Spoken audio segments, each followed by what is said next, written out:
This dude is someone who I've been a fan of for so long. You know how you have people, favorite players, things that connect you emotionally to the game. And this man is one of those people. We're just like one of those shining lights in American soccer. And it's long overdue. Long overdue. You trying to get in this guy's will, to get him on the show. I got to be honest. I don't like him that much. I think he's great. You've seen him on ESPN FC. You've seen him on Fubo Americas. Oh my God, DC legend. Let me see if I get this right. Graduate of Westminster College. Right? Which is famous for the dogs, I guess. The dogs, yeah. Ladies and gentlemen, the one, the only Sebastian Salazar, everybody.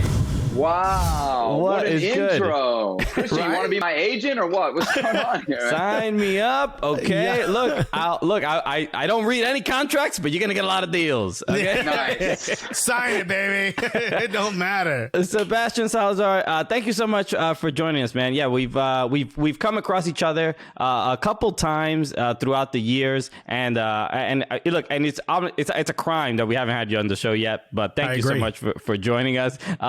I mean, the first place to begin right now, obviously there's a lot going on when it comes to World Cup qualifying, and I want to get to this business end of football right now, because obviously the U.S. men's national team, CONCACAF, CONMEBOL, we're on Fubo TV. There's a lot going on. It's tight right now as when it comes to 2-5. It feels like Brazil's gonna pretty much take it. But what have been your first thoughts about especially these condensed match days in CONMEBOL, and how certain are we that Brazil and Argentina have it as a lock to get through and make it to the World Cup?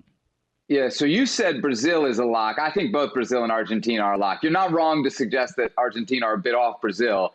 Brazil's going to run away with it as they have in the past. But I think those two are pretty clearly in. I think Uruguay is a very safe bet. I mean, them in third right now. There's so many matches left to be played, still 9. But I think for me, the real story is just that the teams that have fallen off out of nowhere, like your Chiles, your Perus. Peru was for me a very good team, a team that deserved more at the last World Cup. And Chile was winning Copa America back-to-back in 2015 and 2016. And it's kind of one of those stories of when you have your old national teams and you don't really recycle the young guys in, you can see a drop-off. So I think that for me is the story of CONMEBOL. One, that Argentina's not going to have like a dramatic 4th or 5th place finish where they desperately need something from Messi magic to get into the World Cup. I think they're going to avoid that drama this year. So now that you got Brazil and Argentina, and it's about everybody else. And I think for me, really, that Ecuador-Colombia is going to be very, very interesting, because I think that's probably the fault line there, right, of like who gets in and who doesn't. Now, who's been helped more now that Messi is playing with Neymar on the same team? They're both playing for PSG. Who benefits more, Argentina or Brazil, or do any of them? Well, it has to be Argentina, right? Because it's basically like PSG / Buenos Aires, you know? I mean, you got Di Maria, you got Paredes. I would just have to think that those 3 guys playing together, not just playing together, but training together, creating a real relationship is gonna help Argentina a lot. Maybe Neymar ends up feeling left out. That's always seems to be the vibe with Neymar, no? Like wherever he goes, he always seems to have his feelings hurt, maybe not be included in the way he wants to be included. So of all the kind of fissures in that PSG locker room that we always hear about, and I'm sure you guys, having been just in Paris, know about it as well. You know, I think those might be some interesting dynamics in that locker room, more so than at the international stage. But I got to think, if it helps anybody, right, it's just got to be Argentina, because those guys are going to be living the dream there in Paris with Messi being away. Experienced Parisians like ourselves really know the ins and outs of PSG. Yeah. But it was interesting, because speaking of Neymar, because Mbappe just recently had to respond to a comment that apparently he called Neymar a bum. He was frustrated, but he didn't get a pass that he should have received, and he called him a bum. And then he responded by saying like, this is how we talk to each other. It's over. It's not a big deal. But I feel like it's a big deal. You don't call Neymar a bum that easily, and everybody's just gonna let it go. There's only like 4 people that could call Neymar a bum, and Mbappe might be one of them.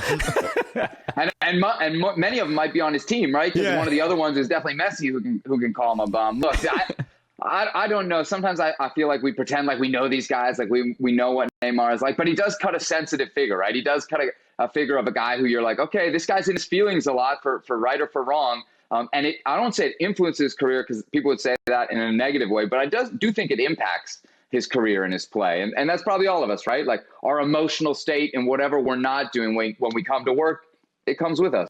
Yeah, Okay. he does have a sad boy kind of Right? aura, right? Yeah. I never noticed that, but now it's making sense. You know, you can, no matter how many Like tattoos the brooding, you get. like the brooding guy, right? Yeah. Because no matter you how wanna many- be handsome, look like you're angry. No matter how many tattoos you get, you can't cover up your vulnerability. Right. Seb. You know what I'm saying? He also does kind of look like he's about to cry every time he smiles. He does that that Right, wincing right. smile. And you're like, did someone step on your toe, or are you happy right now? Which one is And it? rolling around on the ground for 10 extra seconds doesn't help any of it, right? So it's all part of the persona, it's part of the game. It's part of the game, right? Yeah. Let's talk about U.S. men's national team. Obviously, USA against Jamaica World Cup qualifying. You will be hosting pre and post game. This is an exciting time, an interesting time. Even especially, you just mentioned the some of the national teams in South America and how when they keep their older veteran players, like they tend to struggle a little bit. And it seems wild now where, I mean, we barely have veteran players on this team and it is going young. I mean, you have 2-3 good games in MLS, you're getting a call up, right? Yeah. So what are you expecting, especially out of this game against Jamaica, which will be on ESPN as well? Yeah, man. I mean, it's a really good question. It is such a young team. I mean, we had Herculez Gomez over on Football Americas the other day. We had him build up his like Dream 11, and they are like kids. You hate to be disrespectful because they're professionals, but in terms of international soccer, they're at the very, very beginnings of their career. Even guys who we talk about as like established players in the national team, like Tyler Adams, Weston McKennie, they're still so young. And whatever their ages, whatever their European experience is, this is still their first real go around in World Cup qualifying, where games are as much as can be in a soccer sense, live or die. So I think very similar to the first 3 games, I think kind of everything hedges on these 3 games because you hit the 6 out of 14 game mark. I'm not a math genius here, but you're basically at a halfway point. And if you haven't started to win and win at home by then, you're in really big problems. So this first game against Jamaica and the second home game as well against Costa Rica on the 13th, not to overstate it, but they're must wins and they're games where Greg Berhalter is going in with a lot of unanswered questions and a lot of young players. The only thing you should say about that is he also went into the Honduras second half with a lot of unanswered and a lot of young players, and it worked out brilliantly. They scored 3 goals in half an hour. So.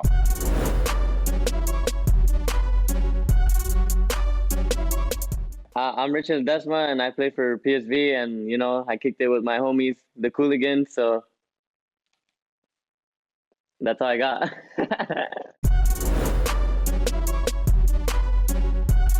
When we look at Mexico, which is probably our biggest competition, I know Canada's doing really well. Mexico at the top. We had a great summer against them, and now they're leading when it comes to World Cup qualifying. How do you think this Tata Martino experiment, if we could call it that, how do you think it's gone so far? And do you think the Mexican fans have confidence in their manager? And have they ever had confidence in their manager? No. And that, that trickles down probably as more, do they have confidence in the team, right? Because the team is responsible for not just years, but at this point, decades of kind of frustration, getting to the same point over and over again in a World Cup and not eventually getting over that hump. I think Tata Martino is to call it an experiment is an interesting word, right? They went out, they paid the most money they'd ever paid for a national team coach. They really kind of went all out on this guy who had not just the Barcelona on his resume, the Argentina on his resume as well. I think there are so many good signs for Mexico. There's so much promise in terms of what he was doing through 2019 up until the pandemic hits. Then the pandemic hits and 2 kind of critical things happen. Raúl Jiménez gets injured in a very serious way. And then this past summer, Chucky Lozano also gets injured. And so you go into those first World Cup qualifiers off of the Gold Cup, off of the Nations League, where Mexico, you might say had better possession, created better chances in those games, but ultimately lost to the United States, which is very significant down in Mexico. And there was real pressure on Tata Martino going into those games without like everybody at his disposal. Now you're sitting on top of the table. You've got those guys coming back. You've survived what was a very difficult, I think, potentially difficult start.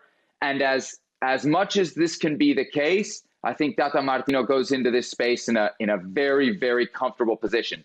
The one caveat with Tata Martino is he's doing this bit where he's trying to clean up the national team. And maybe that's the reason that Mexico's always gotten to that, point X and not been able to get past the hump because of indisciplines. But it's costing the national team a lot of players. There are a lot of guys who are being, Chicharito's kind of the main example of big names that are being put to the side. And at some point, Mexico doesn't have the depth of talent to absorb all those losses. And on top of that, the fans want to see those players. So it's a different calculus when we talk about pressure in Mexico versus the U.S. But I think if you actually look at the table, you look at how the team's playing and who's coming back, Mexican fans right now should feel pretty good about where they are, especially compared to where they felt after that Gold Cup defeat against the USC team. Right. Yeah, I mean, the pressure's very clear on Tata, especially since when it comes to when you lose a player, then he's like, all right, Funes Mori, you're Mexican. Get on here. Fill out the paperwork. We need you, buddy. He was like on the phone. He's like, "Hello, Christian Pulisico. Huh? You like it? Si se puede. Si se puede. You like the sound of that, kid?" It's interesting though. It's a very different conversation down there about dual nationals. Naturalizados. It's a much, I say, kind of uglier conversation. There are people who do not want people who weren't born in Mexico on the Mexican national team. So the fact that an Argentine manager picked an Argentine forward to replace Mexico's, other than Hugo Sanchez, greatest striking legend, was really like tinder to a bonfire that's always burning, not simmering. It's always on fire down there. So Raúl Jiménez could not be coming back at a better time for Tata Martino, because he diffuses all of that, especially if he plays well and scores. Okay, yeah, and he got his he finally got a goal. Ever since the injury again at what a Premier League, it was a huge moment. Yeah, a couple 2 weeks ago we spoke to Richie Ledesma over at PSV, and he obviously he played in a friendly.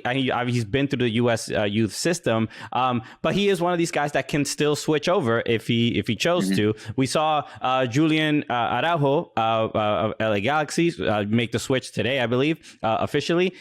So what do you think of those choices? I know you and Herc have these conversations often, but that dual national, Americans playing for either Mexico or the U.S. What is your sort of feeling on these recent kind of decisions?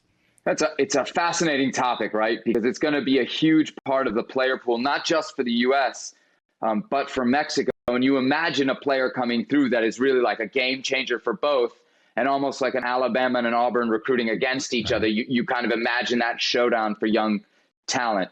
I think something that we talk a lot about, but it's actually very difficult to pin down, is identity. And maybe you guys will back me on this. Maybe your experiences have been different. For me, personal identity is very fluid. And I think that's not something that a coach or a federation should chase. You don't know if a kid is going to feel Mexican, Honduran, American from a week to a month. That depends on what's happening in their world, in their life around them. Where you can impact identity is sporting identity. And I think that's where you win kind of the hearts and minds battle. And I think we're seeing that with a lot of these players who are choosing Mexico right now. David Ochoa is a great example. I think Julian Araujo is another example that is more recent, of players who grew up maybe identifying as both Mexican and American, but from a sporting standpoint, they identified as Mexican. And so this, if we are honest about what it is, it's a sporting decision, right? These guys, when you choose to play for Mexico, you're not saying, oh, I'm not American anymore. Or when you choose to play for the U.S., you're not saying, oh, I'm not Mexican anymore. Right. You're saying, I'm going to represent this soccer team. And so I think that's where, the U.S. Soccer Federation, the teams of Major League Soccer and American soccer as a whole, that's where they can start to make those inroads in the Mexican-American community, turn the next generation of Mexican-American kids into fans of, U.S.-based soccer. And then you're going to see those kids not only playing in the academies for those teams, but ultimately committing to the U.S. national team, as is the case with a guy like Ricardo Pepi, right? He goes through the FC Dallas system. He's in the American system from a very young age. He's in the U15 team. And next thing you know, when the decision comes, it seems very much like Ricardo Pepi identified as an American athlete, right? And not as a Mexican athlete. And that seems to be what the decision is. So I think on a personal level, we kind of got to leave these kids to be.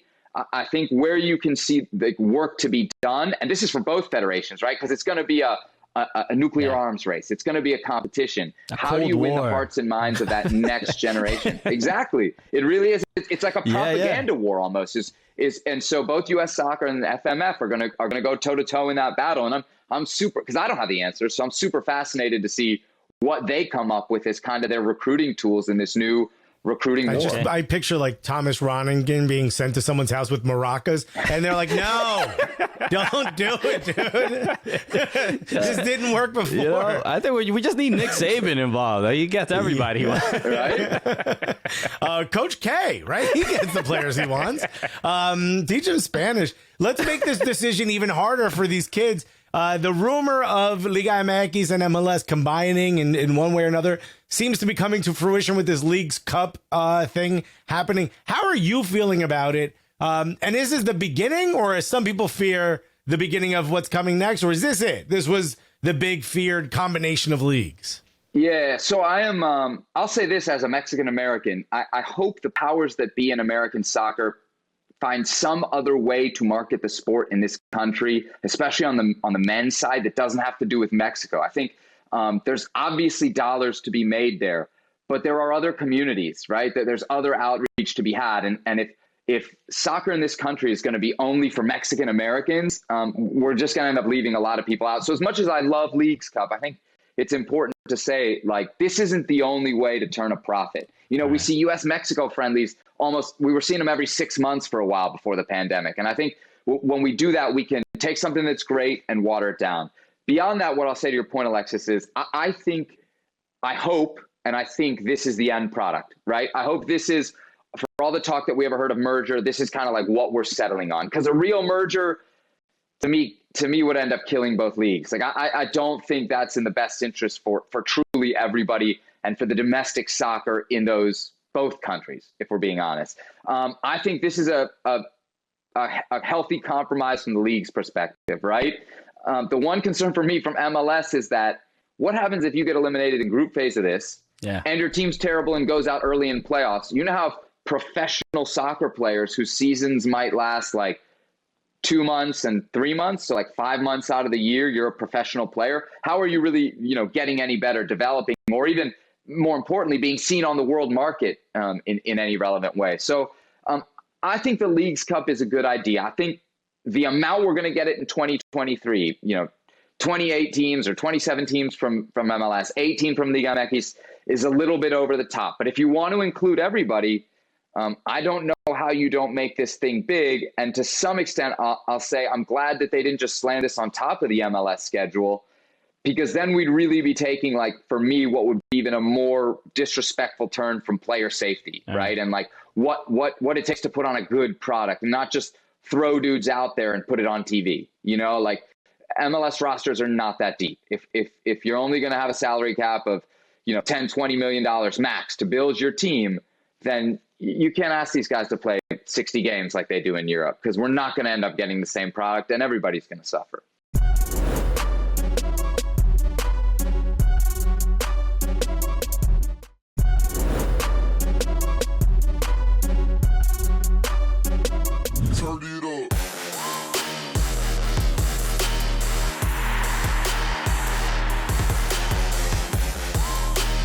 Let's get to our Gully Squad questions. Nice. This is our opportunity, your opportunity to answer questions. I need a Gully Squad shirt, dude, for the show. We gotta get you a Gully shirt. We'll get you one. Wearing his lame ESPN polo like it's such a nerd. Christian was the one who put this up. I got to show you the picture he used of you. It looks like your high school graduation photo. It might be your first ESPN picture ever. I put up a photo in the Gully Squad Slack. I usually just pull it from Google image search. This is the photo that's up. It's like you're on a gray background. It's a perfectly fine photo. It's like an up angle. You're wearing a plaid tie. It's just hilarious. Plaid? Is it like red, white, and blue tie? Yeah. A little bit. That was my first day at ESPN. I knew it. They were like, hey, let's get a picture of you. Yeah, and I was like, and I think they put on like some weird. Am I very orange? Am I kind of like orange? Yeah, dude. I was not I hate that picture. Yeah, I know. I look at this and I'm like, he wouldn't be happy this is in here. I think, you know what, Seb? Now we got to put it on TV because you said that. What do you Totally. We explained it too much, so we got to talk about it. Okay, this question is from Douglas Reyes Cerrone, who you may see from time to time on Twitter. Spirit Squadron, Yes. He goes, how are you feeling about Hernan Losada's job at DC United? DC United, I mean, really, they've turned things around this year. It's been even from the beginning of the season to now, they've looked like a completely different team. And I'll add to that, I'm Dominicano, Kevin Paredes. Ooh. How excited are you about this young man? Dude, enjoy him while he lasts. That's all I'll say. Enjoy him while he lasts here in MLS, because that kid is destined for bigger things, for sure. I think he's a player that we'll see in Europe before too long. DC United to me has been honestly like a real pleasant surprise. I think the team is, I don't know that like a standard coaching course would watch DC United and say, hey, this is what we're going to teach everybody. But from a neutral standpoint, and I'm not neutral, but just from a viewer standpoint, they're fun to watch, right? Like there got to be a point probably halfway through the season where I said, all right, I'm going to force myself to watch live every game because I don't want to miss the chaos. I don't want to turn on Twitter and get that pang of like, wait, DC's up 3-0 in the first half, you know, like, and they're doing that to teams, and they're doing that to good teams from time to time. There are other moments where the team looks like, you know, it can't defend to save itself. And I know that's kind of part of the system, part of the approach. So I'll take it for now. I think, you know, granted kind of where the team was, what the team was in the years before this, both from a result standpoint, but then beyond that, kind of just the product on the field. It's a lot of fun to watch. It's chaotic. I think they're going to make the playoffs. And that's all we can really ask for, given kind of the limited investment. And as they grow, maybe we'll start asking for trophies and stuff. And I don't know that this style wins you trophies. I don't know that it lasts, you know, for a full season. I think we're going to see a lot of like breakdowns and injuries in this team, you know, as things get late, because he's asking them to do a lot. Like he is really asking this team to do a ton. You see it when you watch this team play, you get tired. And maybe that's one of the reasons I enjoy watching it, because I'm genuinely like watching what I think is exceptional effort from the players. We have this question from Mike Thomas, and this just goes back to the whole Mexican-American thing. This is exactly what he says. He's a Philadelphia Union fan. He said, people have asked questions about Carlos Vela in big games. What does Sebi have to say about his performance? And I mean, a beach ball being thrown in your direction here. Should I get popcorn for this answer? Who asked those questions? Mike Thomas, the best. Lovely. Yeah, that was an incredible moment. Yeah, I love Carlos Vela, man. I love Carlos Vela. Good player that. Good player that. Okay. Yeah. I know. No, that was... Go for it. Go ahead. No, go ahead. I was gonna say, we were at MLS AllStar. We got to interview Bob Bradley. Right. And we made him laugh, by the way. Right. And as we were the exact opposite of what you as I was beginning the interview, all I had in my head was, man, I hope he doesn't treat us like Sebi, you know what I mean? And it was, you know, we disarmed him. He was comfortable. We were talking about Ted Lasso. That's why, if only Ted Lasso had existed when you had interviewed him, it would have been a much calmer and sweeter interview. And most people don't know that when you interviewed him, Sebi, when the exchange happened, you came directly to us. We were standing right there at that game. So we got the fresh reaction from you. Why don't you tell us a little bit about that? I forgot about that. Yeah. Man. What a blur. What a moment that all was. That was crazy. That was like my first time ever getting caught up in like something viral. And oh my, the amount of phone calls I got from people. My mom to this day still holds a grudge against Bob Bradley. Hell yeah, dude. She loves LAFC because she loves Carlos Vela. So she like used to watch LAFC religiously. She loved how they played, and then that happened, and I don't know. Now it's bad vibes. It was un demonio. maybe better than anybody. My mom actually understands Bob Bradley's frustration with me. Is probably that's a good point. The point. I actually saw the interview or like a clip of it of you guys and Bob, and I really was taken aback at how relaxed and like happy and friendly he was. And just like you were thinking, boy, I hope he doesn't treat us like he did Sevilla. I saw that interview and said, man, I am envious of the chemistry that these guys have with Bob. What a moment to have been. Okay, Yeah, dude, you know, we were so scared. We were like, he's going to tell us to screw off. what can we say? We're amazing at what we do, Sebby. No.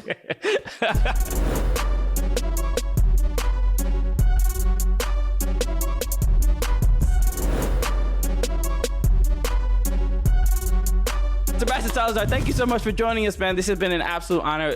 There's way too many things to talk about. We got to get you back on the show real soon. Is there anything you want to let people know about before we let you go? No, man, just watch the new show on ESPN Plus, Fútbol Americas with Herculez Gomez. We try to cover kind of everything in the umbrella, same things you do, U.S. Women's National Team, NWSL, and Major League Soccer, U.S. Men's National Team.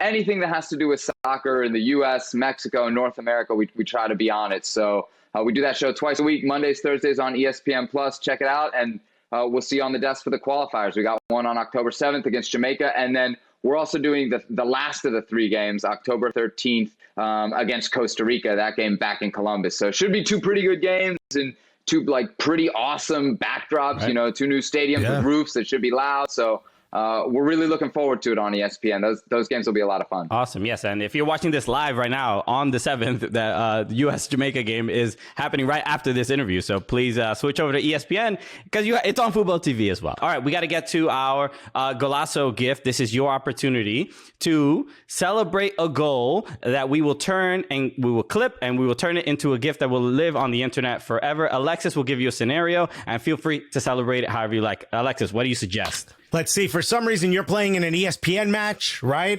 You got some of the announcers versus some other folks, and you line up to score the final penalty. It's gone to penalties. And if you sink this, not only does DC United win an MLS Cup, but Bob Bradley has to apologize to you live on TV. You score the penalty, and you see Bob looking at you to apologize. How do you celebrate? Ya me motivaste, eh?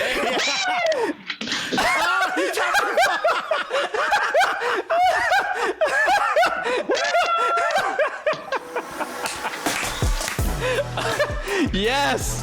Yes. That's the first, an earthquake. The first time in Cooligans history. Break the equipment. Yes, I love it. You didn't see me run out of the room, huh? We missed that part, but we got the idea. Yeah, it was amazing. Your Golazo gift. Thank you so much, Effie, for that. We appreciate it. Everybody, make sure you follow us at Soccer Cooligans on all social channels. Make sure you follow at Fubo Sports as well. And subscribe to the Fubo Sports YouTube channel for full episodes of the show, full interviews, and more clips of all the other great shows here on Fubo Sports Network. All right, Sebi, thank you so much again for doing that. Let us end the show the way we normally do, as is tradition. So please join us in this as well. So for Sebastian Salazar, yo soy Cristian Polanco. Y yo soy Alexis Guerrero. And together, what are we? Los Cooligans!